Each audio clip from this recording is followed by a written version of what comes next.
বৈবাহিক অবস্থার ক্ষেত্রে পাত্রী জানিয়েছেন তিনি অবিবাহিত। তিনি তার পরিবারের সাথেই এখন ঢাকাতে অবস্থান করছেন। তবে পাত্রীর স্থানীয় ঠিকানা হচ্ছে বাংলাদেশের শরীয়তপুরে, কিন্তু পাত্রী বড় হয়েছেন ঢাকাতে।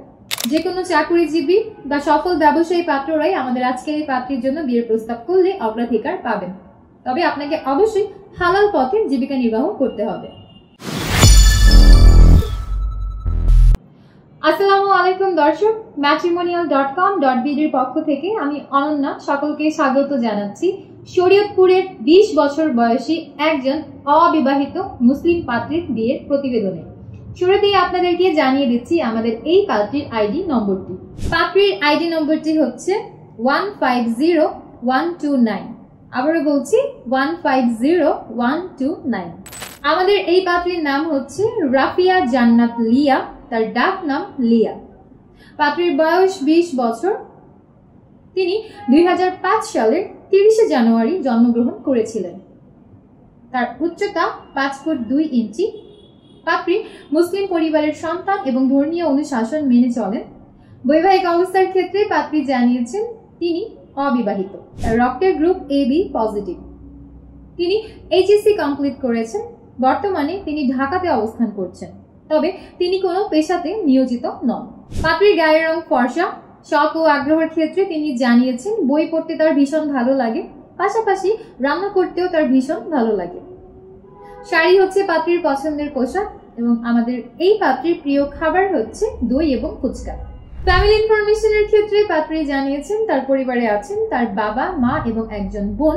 পাত্রী মধ্যবিত্ত পরিবারের সন্তান। তিনি তার পরিবারের সাথেই এখন ঢাকাতে অবস্থান করছেন। তবে পাত্রীর স্থানীয় ঠিকানা হচ্ছে বাংলাদেশের শরীয়তপুরে, কিন্তু পাত্রী বড় হয়েছেন ঢাকাতে।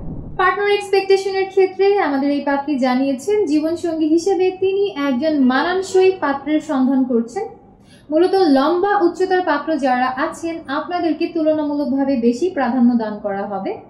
পাত্রের বয়স কমপক্ষে 25 থেকে সর্বোচ্চ 30 বছরের মধ্যে হতে হবে। পাত্রের উচ্চতা কমপক্ষে 5 ফুট 5 ইঞ্চি এর উপরে হতে হবে। পাত্রকে অবশ্যই মুসলিম পরিবারের সন্তান হতে হবে এবং ধর্মীয় অনুশাসন মেনে চলতে হবে। শুধুমাত্র মুসলিম পরিবারের সন্তান যারা আছেন তারাই বিয়ের জন্য প্রস্তাব করতে পারবেন এবং আপনাকে অবশ্যই অবিবাহিত হতে হবে। শিক্ষাগত যোগ্যতার ক্ষেত্রে পাত্রী জানিয়েছেন কমপক্ষে অনার্স কমপ্লিটেড পাত্ররাই বিয়ের জন্য আবেদন করতে পারবেন। যে কোনো চাকুরিজীবী বা সফল ব্যবসায়ী পাত্ররাই আমাদের আজকের এই পাত্রীর জন্য বিয়ের প্রস্তাব করলে অগ্রাধিকার পাবেন। তবে আপনাকে অবশ্যই হালাল পথে জীবিকা নির্বাহ করতে হবে। যে কোনো গায়ের রঙের পাত্রদের বিয়ের প্রস্তাবে আমাদের এই পাত্রী আগ্রহী আছেন বলে আমাদেরকে জানিয়েছেন। তবে ধূমপান গ্রহণযোগ্য হবে না। সকল রেকোয়ারমেন্টস ঠিক থাকলে বাংলাদেশের যে কোনো জেলার পাত্রদের বিয়ের প্রস্তাবটি গুরুত্ব সহকারে বিবেচনা করে দেখবেন বলে আমাদেরকে জানিয়েছেন। পাশাপাশি পাত্রী আরও বলেছেন তিনি প্রবাসী প্রস্তাবেও সমানভাবে আগ্রহী আছেন। তো যারা এই মুহূর্তে প্রবাসে অবস্থান করছেন আপনারাও চাইলে এই পাত্রীর সাথে কথা বলে দেখতে পারেন। তো দর্শক, এই ছিল আমাদের আজকের পাত্রীর বিয়ের প্রস্তাব। পাত্রীর প্রতিবেদন শুনে যাদের ভালো লাগছে এবং পাত্রীর সাথে কথা বলে দেখতে চাচ্ছেন এখনই ডাউনলোড করুন ম্যাট্রিমোনিয়াল অ্যাপসের লিংক আপনারা কমেন্ট বক্সে পেয়ে যাবেন। সেখানে গিয়ে আপনি অ্যান্ড্রয়েড ইউজার হলে অ্যান্ড্রয়েড লিঙ্কে প্রবেশ করবেন, আপনি আইফোন ইউজার হলে অ্যাপেল লিঙ্কে প্রবেশ করবেন। অতঃপর লিঙ্কে প্রবেশ করে অ্যাপসটিকে ডাউনলোড করে নেবেন। ডাউনলোড করার পর সম্পূর্ণ ফ্রিতে রেজিস্ট্রেশনের মাধ্যমে একটা অ্যাকাউন্ট ওপেন করবেন। অ্যাকাউন্টের সার্চ অপশনে গিয়ে পাত্রীর আইডি নম্বরটা সার্চ করবেন। তারপর আপনারা তার প্রোফাইলটা দেখতে পারবেন। তার প্রোফাইলে তার ছবি থাকবে, তার সকল ডিটেলস থাকবে। তার ছবি এবং ডিটেলস জেনে যদি আপনার ভালো লাগে তার প্রোফাইলের উপরে ডান দিকে দেখবেন কন্ট্যাক্ট অপশন আছে। সেই কন্ট্যাক্ট অপশনে ক্লিক করলে আপনি তার মোবাইল নম্বরটা পেয়ে যাবেন। সেই নম্বরে আপনি পাত্রী এবং পাত্রীর পরিবারের সাথে যুক্ত হতে পারবেন।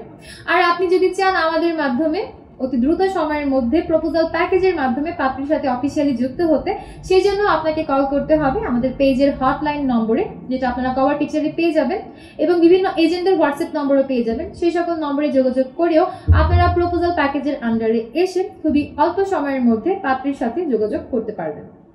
আমি অনন্যা আজ বিদায় নিচ্ছি, দেখা হচ্ছে পরবর্তীতে। ততক্ষণ পর্যন্ত যে যেখানে আছেন ভালো থাকবেন, সুস্থ থাকবেন। আল্লাহ হাফিজ।